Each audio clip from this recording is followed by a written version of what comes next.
My parents tried to steal my inheritance to fund my brother's lavish lifestyle, but my grandfather's secret will changed everything. I'm a 27-year-old guy, and my life has always been a lesson in playing second fiddle. My parents made it clear from a young age that my older brother, Jake, was the golden child. While I was the one getting perfect grades, keeping my head down, and following the rules, Jake could do no wrong in their eyes. Growing up, Jake was showered with the best of everything: expensive gadgets, lavish birthday parties, and even a car for his 18th birthday. Me, I got a second-hand bike and a pat on the back. If Jake got into trouble, my parents would bend over backward to bail him out, while I was left to fend for myself. I convinced myself it didn't matter. I worked hard, got a scholarship, and built a stable life for myself without their support. But the favoritism didn't stop when we became adults. It got worse. Jake bounced from one bad decision to another. Failed businesses, unpaid debts, and a string of relationships that ended in drama. My parents funded every bad choice he made, insisting he just needed one more chance to turn his life around. Meanwhile, I worked 2 jobs just to make ends meet after college. The breaking point came when my grandfather passed away last year.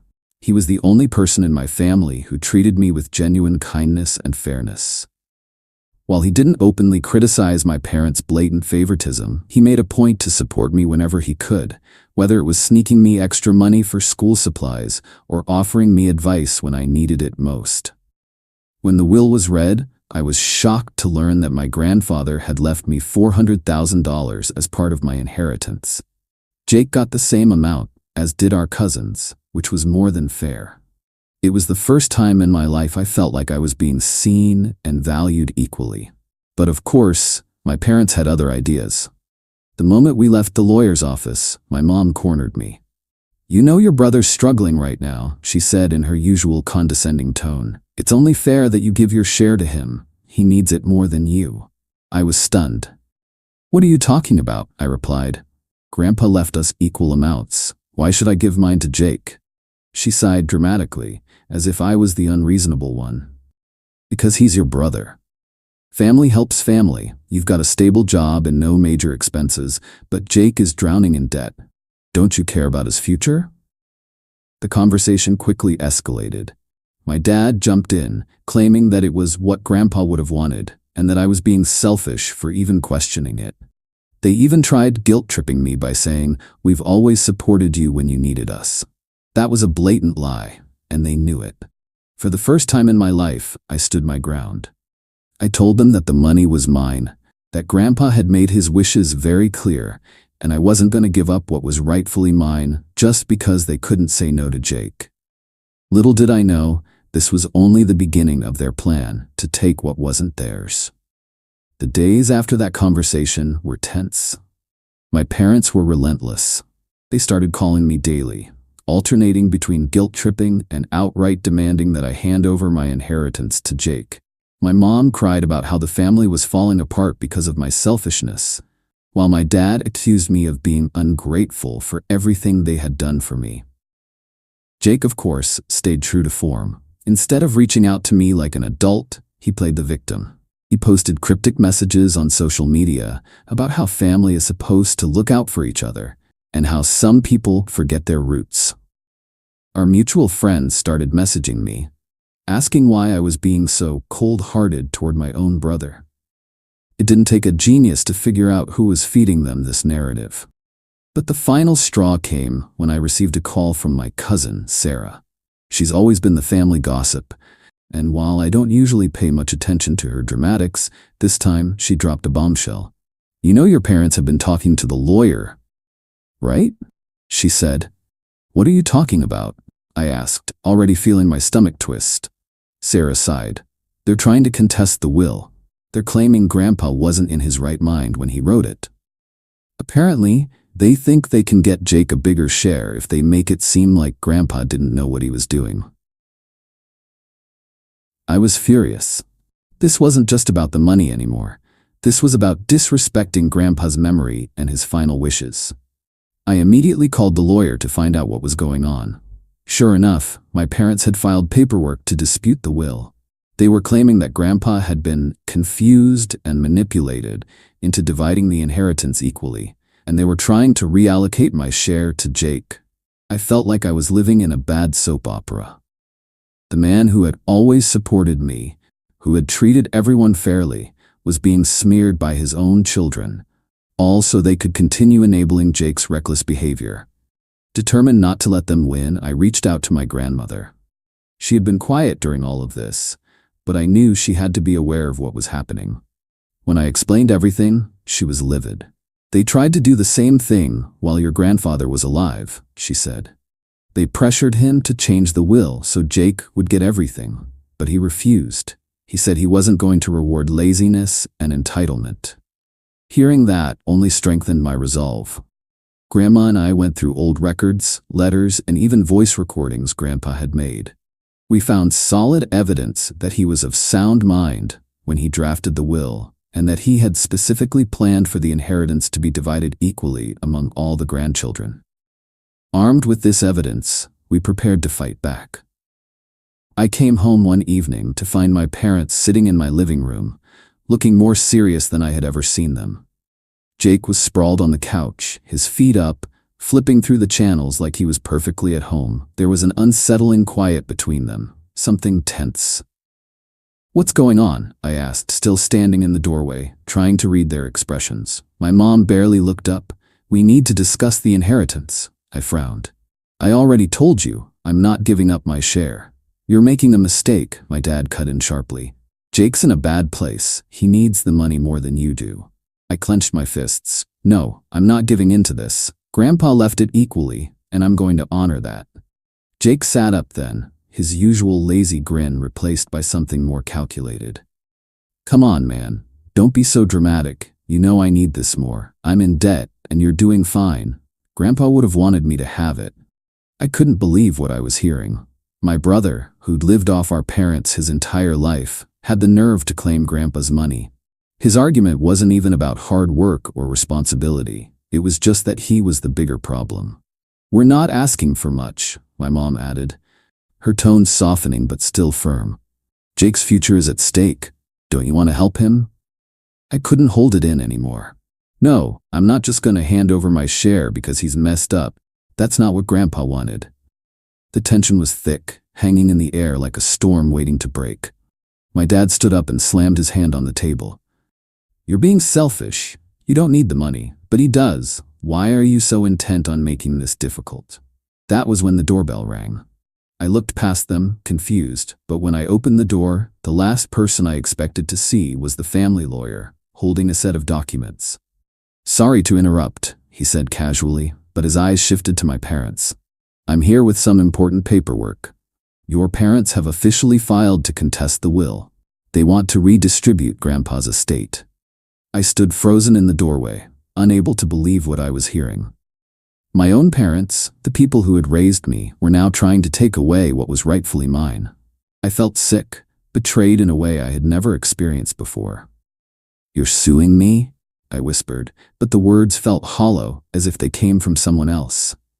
Jake just sat back in the chair, smug, like this was all part of the plan. The lawyer handed me the papers, but before I could even read them, my father made a grab for the documents. "You need to sign these," he demanded. "Jake deserves more, you don't." I shook my head, backing away. "I'm not signing anything." The look in their eyes told me everything I needed to know. They weren't giving up. And just like that, it wasn't about family anymore. It was about power, control, and greed. And I was trapped in the middle of it, fighting for something that should have never been taken from me in the first place. I was on edge, the weight of everything pushing down on me. Mom and Dad's betrayal was bad enough, but now they were openly discussing their plan to manage my inheritance like it was theirs to control. My brother, Marcus, stood by, smirking in that entitled way he always did. I couldn't help but feel the anger bubbling up in me. I'd been walking around on eggshells for days, just trying to find some way to deal with all of this. My parents had no right to take what was rightfully mine, and my brother, well, he didn't deserve it either. But just as I was ready to confront them, my grandmother pulled me aside. She looked at me with that same, calm, wise gaze she always had. I need to tell you something. Something your parents won't want you to know, she said, her voice low. My stomach churned as I followed her to the living room, away from the prying eyes of my family. What is it, Grandma? I asked, feeling a knot in my throat. Was she going to tell me the truth about the inheritance? About why my parents were so insistent I give up what was mine? She didn't speak for a moment, as if weighing her words carefully. Then her voice was steady but full of emotion. Your grandfather left a will, a very clear will. But your parents tried to change it, tried to manipulate him into giving everything to Marcus. She paused, a sad look crossing her face. Your grandfather wasn't swayed. He left everything equally. My heart raced, 1,000 thoughts running through my mind. What do you mean they tried to change it? I asked. My mind was spinning. Could this be real? Could this finally be the proof I needed to put an end to all of this? Grandma continued, her voice growing more urgent. They tried to convince him Marcus was the more deserving one. They told him that Marcus would be the one to take care of things, that he had big plans for the future. She scoffed bitterly. But your grandfather saw through it. He made sure that his will reflected his true feelings. He wanted everyone to be treated fairly. I stood there, stunned, trying to process what she'd just revealed. The piece of the puzzle clicked into place. The inheritance wasn't something to be fought over, it was meant to be shared. But now my parents had made it about greed and favoritism, just like they'd done with everything else in our lives. And then my grandmother pulled out the most shocking thing of all, a copy of the will. My hands shook as I read it, the words confirming everything I'd feared, but also giving me the power I needed. The will didn't just divide the inheritance equally among the grandchildren. It had specific clauses in place to prevent anyone from taking more than they deserved. It was my final weapon. I stood up, my mind made up. I had to confront them now. My parents wouldn't take this from me, not without a fight. I walked back into the living room, the tension thicker than ever. Everyone turned to look at me as I held up the will. My voice didn't shake. I was done being manipulated. You tried to change the will, I said, looking directly at my parents.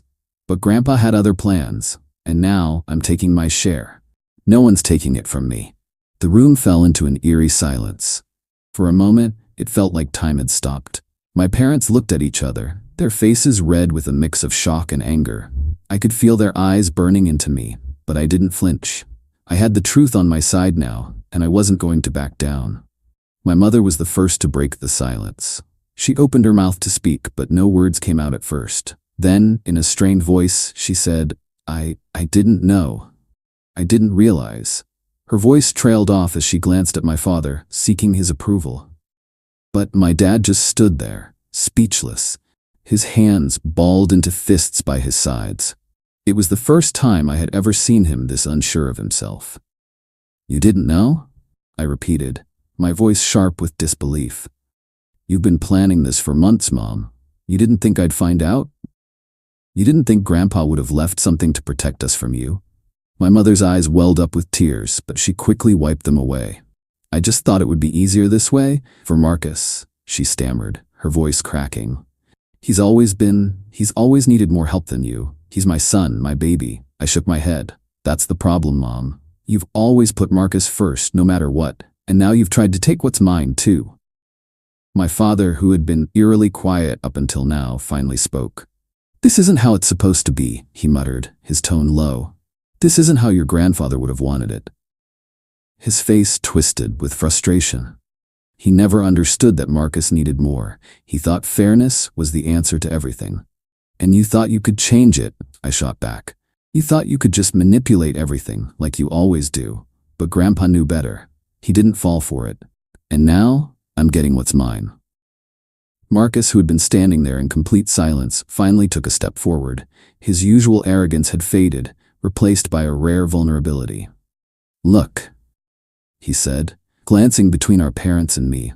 I didn't ask for all of this. I don't care about the money. For a moment, I just stared at him, unsure of how to react. Marcus had always been the golden child, the one who never had to try, the one who always had everything handed to him. But here he was, offering to step back. It was almost hard to believe, but the damage had already been done. The betrayal from both of my parents had cut too deep. No, Marcus, I said firmly. This isn't just about money. It's about respect. It's about what's fair. And I'm done being the one who's overlooked, the one who's always expected to just let things slide. There was a long pause, a heavy air of tension hanging in the room. Then, in an unexpected turn, my grandmother stepped forward, her presence commanding. "I've heard enough," she said, her voice steady but full of authority. "This has gone on long enough, and it's time to make things right." My grandmother had been quietly observing the scene, standing in the background, but now she came into the spotlight, her wisdom and strength filling the room. "You all think you can manipulate things, but this family was never about favoritism," she continued. "Your grandfather built his legacy on fairness, on doing what's right, not what's easiest, and today, you'll learn that lesson." The room fell silent again. My parents, who had been so sure of themselves, now stood defeated, their faces pale. Marcus, who had always been the golden child, was now just another person in the room, equally vulnerable. My grandmother's words hit like a punch. It wasn't just about the inheritance anymore. It was about something far bigger. Family, trust, and breaking the toxic cycle of favoritism. "I'm taking my share," I said, my voice steady, "and you can't take it from me. Not anymore." I turned to walk out, feeling a surge of relief. My grandparents' secret will had been my lifeline. It had given me the strength to stand up for myself, to finally break free from the suffocating grip of my parents' favoritism. As I left the house, I didn't feel victorious, but I did feel liberated. The road ahead wasn't going to be easy. My relationship with my parents would never be the same, and Marcus, well, he'd have to find his own way too. But for the first time in my life, I felt like I was finally in control of my future. And that was worth more than any inheritance.